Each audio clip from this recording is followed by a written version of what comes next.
Bonjour tout le monde, dans cette nouvelle édition de Point de hausse technique de Valor et Securities pour le 11 octobre 2022. Alors, on avait signé la dernière fois que on avait une impulsion baissière, d'accord, et que la fin de l'impulsion baissière sera confirmée ou pas par le comportement des grandes valeurs. Alors, pour l'instant, on constate qu'on a trouvé un point d'appui temporaire aux alentours des 11 600, d'accord. On essaie de franchir cette moyenne mobile courte ici aux alentours des 11 700. Comme vous constatez ici aussi, les bougies étaient plus ou moins de petite taille à contact de cette zone, c'est-à-dire qu'il y a eu une petite résistance dans cette zone. Est-ce qu'elle sera de forte amplitude, est-ce qu'elle sera forte ou pas? Ça, on constate déjà l'apparition de certaines formes ici de retournement de tendance, mais qui devrait être aussi confirmé par la configuration sur d'autres valeurs. Alors, sur Marc Telecom, effectivement, on avait signé la dernière fois que c'était possible qu'on puisse assister à une poursuite de l'amplitude baissière, même par extension vers les 132, 112. Pour l'instant, on a constaté un retour en force de la volumétrie, comme vous constatez ici. D'accord, aux alentours des 114, ça veut dire qu'il y a eu certains, de la baisse, mais il y a eu aussi de l'intérêt à l'achat sur cette zone. D'accord? De un. De deux, on a pu franchir temporairement cette moyenne mobile courte. Et d'ailleurs, lors du franchissement de cette moyenne mobile courte, on assiste à une forte amplitude.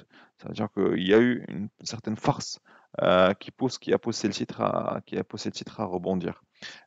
Ça n'empêche que ce n'est pas encore gagné parce que déjà, la la majeure partie des ordres accumulés durant cette période bon, étaient aux alentours des 100, 118, si vous vous rappelez bien. Et donc, la cassure de cet ancien support devrait en faire une nouvelle résistance qui devrait être très critique quant à la poursuite de la tendance, soit haussière, après une cassure, soit un retournement baissier et donc un revirement à la baisse qui pourrait même pousser le titre à dépasser dans un premier temps la moyenne mobile courte ici aux alentours des 115-116, puis même tenter à franchir, à franchir les 114 pour une cible plus en bas. D'accord? Donc, bon, pour résumer, tout va se jouer entre les 115 et les 118. Alors, pour d'autres valeurs, pour Tijeri, si vous vous rappelez bien, on avait signalé le fait que la, la, la, la- la dynamique haussière qui devrait se refléter essentiellement sur Mao Telecom bah, devrait normalement confirmer ou pas ce doji ici, qui devrait normalement capitaliser sur ce niveau Fibonacci pour pousser le titre vers les 135.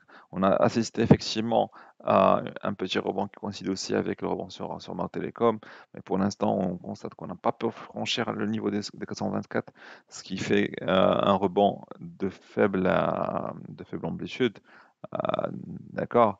Et je dirais qu'au moindre contact, qu'au moindre réapparition des vendeurs bon, sur le marché, on n'exclurait pas le fait d'un retour à nouveau de TGLI vers les 100, 115.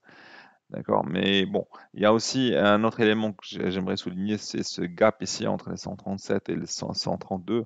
Bon, ça veut dire qu'il y a probablement beaucoup d'ordres qui seraient tentés, beaucoup de personnes qui seraient tentées de réapparaître à la vente ici dans cette zone. D'accord, donc il va falloir une impulsion haussière forte sur Mao Telecom pour dépasser les 118 et en même temps pouvoir absorber un potentiel baissier ici entre les 130, 129 et les 135. Alors pour Lafarge, on avait aussi cité que même s'il pourrait y avoir un rebond, il sera de faible ampleur par rapport par exemple au bancaire ou par rapport à Montelecom. Bon, c'est ce qui s'est fait. Bon, si vous constatez, on n'a même pas pu dépasser l'ouverture de la dernière impulsion baissière, de la bougie de la dernière impulsion baissière ici aux alentours des 1650. D'accord? Donc s'il s'il y a un rebond, s'il y a un rebond, donc je dirais que il sera de faible amplitude, mais qu'un vrai changement de configuration pour rapport à la farge ne sera possible qu'en cas de dépassement de cette moyenne mobile courte ici aux alentours de 1700. Donc pour l'instant, je dirais que la force est beaucoup plus orientée baisse que hausse, hein, que hausse pour l'instant pour la Farge. Pour TGCC, on avait signalé que bon, il y a eu un premier rebond ici compte tenu de compte tenu d'informations positives, mais c'était de faible ampleur puisqu'on n'a pas pu franchir la moyenne mobile courte. Ici, on constate la formation d'un petit triangle.